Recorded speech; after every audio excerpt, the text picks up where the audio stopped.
সুপ্রভাত, কেমন আছো সবাই? আশা করছি তোমরা সবাই ভালো আছো, আর আমরাও বেশ ভালো আছি। আমার আরও একটা নতুন ব্লগে আবারও তোমাদেরকে স্বাগত জানাচ্ছি। আর দেখো, সকাল সকাল এতটা রোদ উঠেছে না, কি করে আজকে কাজবাজ কমপ্লিট করবো সেটাই ভাবছি। প্রচণ্ড পরিমাণ রোদ। আর এই যে আমার ঘরের পাশেই একটা নিম গাছ, আর নিম পাতাগুলো দেখো একদম রোদের কারণে না পুড়ে পুড়ে গেছে। এবছর এতটাই রোদ দিয়েছে, তো যেদিকে তাকাচ্ছি নিম গাছগুলোর পাতাগুলো এরকম পোড়া পোড়াই লাগছিল। তো এখানে দেখো এবার সমস্ত কাজ সেরে, আর ঘড়িতে বাজে 11টা 20। আজকে মেয়ের এক্সাম শেষ, তো সে আসা অবধি অপেক্ষা করছিলাম সে কী এক্সাম দিল সেটা দেখার জন্য। তারপর রান্নাটা শুরু করে দিলাম। এখানে দেখো তেল দিয়ে দিলাম কড়াইতে, তাতে শুকনো লঙ্কা আর তেজপাতা দিয়ে দিলাম, তাতে দেবো একটু কালো কালো জিরে নয়, 5 ফোড়ন, তাতে একটু 5 ফোড়ন দিয়ে দিলাম। তারপর বানিয়ে রাখা মশলাটা দিয়ে দিলাম, আদা জিরে লঙ্কা বাটা, আর তাতে ছিল একটু গরম মশলাও পেস্ট করে তারই সাথে দিয়ে দিয়েছিলাম, আর দিয়ে দেব নুন হলুদ আর একটু চিনি। আর এটা রান্না হবে কলার মোচার ভেতরে যে কলার মোচার ভেতরে যে কলাগুলো থাকে না, ছোট ছোট কলাগুলো, সেগুলোকে ভাপিয়ে নিয়েছি আর আলু দিয়ে সাথে ভাপিয়ে নিয়েছি। এবার সেটাকে এটার মধ্যে সেটাকেই রান্না করব। তো মশলাটা ভালো করে কষানো হয়ে যাওয়ার পর সেই ছোট কলাগুলো দিয়ে দিলাম। আর এই রেসিপিটা কিন্তু হেভি লাগে খেতে, ভীষণ ভালো লাগে জানো তো। মেয়েও আজকে খেয়েছে, সেও খুব ভালোবেসেছে। তো সে প্রথম এগুলা খেয়েছে, তো বলছিল মা কি দিয়ে তরকারিটা রান্না করেছে, তো বলেছিলাম ব্যানানা ফুলের ভিতরে যে ছোটো ছোটো ব্যানানাগুলো থাকে সেগুলো দিয়ে রান্না করেছি। আসলে আমি মনে করি কি জানো তো, বাচ্চাদেরকে সব কিছুর অভ্যেস করানো উচিত, যাতে সে যে কোনো পরিস্থিতিতেই পড়ুক না কেন সমস্যা তার না হয়, বুঝতে পারলে তো। আর তার কারণে না আমি প্রত্যেকটা জিনিস মেয়েকে খাওয়ানোর চেষ্টা করি। আর ওই মাঝখানে বসিয়ে দিলাম একটু ছিল একটা বজুরি ট্যাংরা ছিল, সেটার তরকারি বসিয়ে দিলাম, যাতে দিয়ে দিলাম তেলের মধ্যে পেঁয়াজ আর লঙ্কা বাটা আর একটু জিরে দিয়েছিলাম, তেলের মধ্যে আগে কালো জিরে ফোড়ন দিয়েছিলাম, তারপর পেঁয়াজ আর লঙ্কা বাটা দিয়ে এটাকে নুন হলুদ দিয়ে ভালো করে কষিয়ে তারপর মাছ দিয়ে নামিয়ে নেব। আর এত খটখটে রোদের মধ্যে আমার ছাদে আসতে হয়েছে 2খানা লেবু পাতা নিতে, আর লেবু পাতাগুলো দেবো মাছের মাথার কাটা চচ্চড়ি করেছি সেটাতে।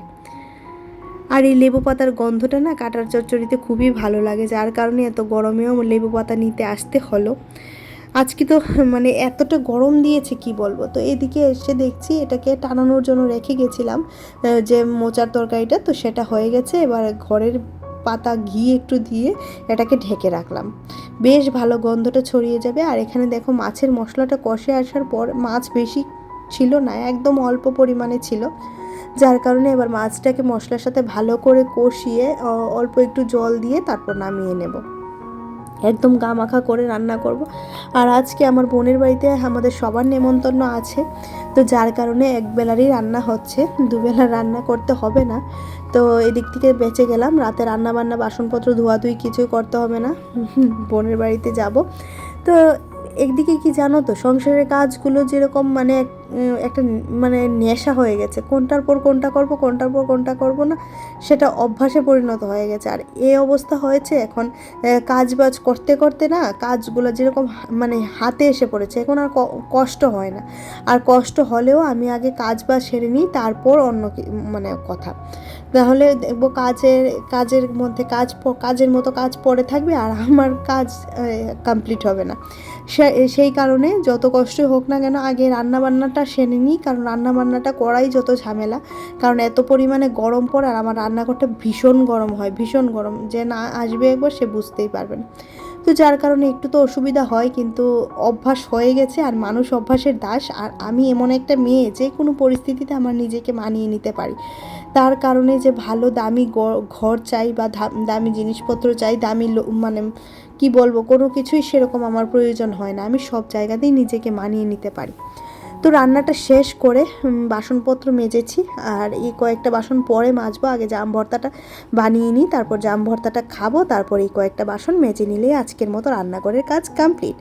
আর এই দেখো জাম ভর্তাটা বানানোর জন্য দিয়ে দিলাম নুন আর একটু চিনি, আর একটু গুঁড়ো লঙ্কা দিয়ে দেব। খুব বেশি লঙ্কা দেবো না, একদম অল্প, কারণ মিঠিমা খাবে। তো এবার জামটাকে চটকে নেব, জামটাকে চটকে ভর্তাটা বানিয়ে নেব। জাম ভর্তা কে কে ভালোবাসো অবশ্যই আমাকে বলো। আমি আমার মিঠির পাপা আমরা কিন্তু ভীষণ ভালোবাসি, জানো তো, জাম ভর্তা। তো সেই কারণে দেখো এবার এই যে বানিয়ে নিচ্ছি। আর বোন এখানে ক্যামেরা ধরছিল, সে বলছিল আমার জিভে জল চলে আসছে, আর মেয়ে এসে এখানে বসেছে, তাকেও একটু খাইয়ে দিলাম। সে কিন্তু এইবার এটাই লাস্ট, মানে ফার্স্ট আর এটাই লাস্ট, সে আর খাবে না। সে এরকমই করে, একটু খেলো, তারপর বলবে ইয়াম্মি হয়েছে মা, তারপর আর খায় না। তো এই হচ্ছে অবস্থা। তো যথারীতি করে সব কাজ শেষ হওয়ার পর দেখো বাসনপত্রটা মেজে নিচ্ছি। এখনও কিন্তু আমার বড় ঘর মোছা কমপ্লিট হয়নি, আধা মুছে এসেছি, আর আধাটুকু মুছবো এখান থেকে গিয়ে। বললাম না, সংসারের কাজগুলো একটু গুছিয়ে একটু মানিয়ে করে নিতে পারলেই না, কারণ যেহেতু গতকালকে রাত্রেবেলা মুছেছিলাম, তো আজকে একদম ঘুম থেকে উঠেই মোছার তোড়জোড়টা পড়েনি, যার কারণে একটু রান্নাটা সেরে নিয়েই এখন মুছতে পারছি। তো যার কারণে না বেশ, মানে সংসারের কাজগুলো না একটু যদি বুঝে শুনে একটু বুদ্ধি করে চলা যায়, একটু বুদ্ধি করে করা যায়, তাহলে নিজের জন্য, পরিবারের জন্য, সবার জন্য সময়টা বেশ ভালো পাওয়া যায়, তাই না? তো ওই ঘরটা মুছে এসেছি, এবার এই ঘরটা মুছে নিচ্ছি। আর এই পর্যায়ে প্রচণ্ড গরম লাগছে, জানো তো, মানে কথাবার্তা বলতে ইচ্ছে করছে না, কিন্তু তারপরেও সংসারের কাজ তো করতেই হবে, তাই না? আমারটা তো আর অন্য কেউ এসে করে দেবে না, আর অন্য কেউ এসে করলে আমার ভালোও লাগে না, জানো তো। আমার কাজটা আমিই করতে বিশেষ ভালোবাসি। আমার মনে হয় আমারটা আমিই ভালো করতে পারবো, আমার চেয়ে বেশি ভালো কেউই করতে পারবে না, আমার এরকম মনে হয়। সেটা জানি শুনলে অনেকে কষ্ট পেতে পারে, কিন্তু আমার এরকমই মনে হয় যে হ্যাঁ, আমার কাজটা একমাত্র আমিই করতে, মানে আমারই কাছেই ভালো লাগে, মানে আমিই করতে ভালোবাসি। তো দেখো যথারীতি ঘরটা মুছে নিচ্ছি।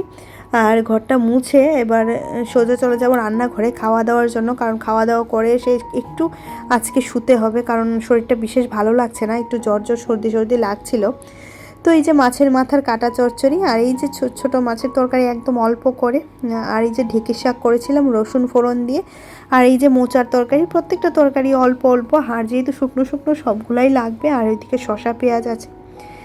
তো যথারীতি খাওয়া দাওয়া করে ঘুমিয়েছিলাম, হঠাৎ বৃষ্টির শব্দ পেয়ে না ঘুম ভেঙে গেছে। তখন বাজে 5:30, অঝরে পড়ছে বৃষ্টি। বৃষ্টিটার দরকার ছিল, কারণ এতটা গরম পড়েছে, কি মানে কি বলবো তোমাদেরকে, মানে ভাষা খুঁজে পাচ্ছি না যে কি পরিমাণে গরম পড়েছে, যার কারণে এই বৃষ্টিটার দরকারটা ছিল। আর আকাশে কালো মেঘ, আর মানে বৃষ্টিটা যতটুকু হয়েছে তার থেকে আর একটু বেশি হলে ভালো হতো, জানো তো।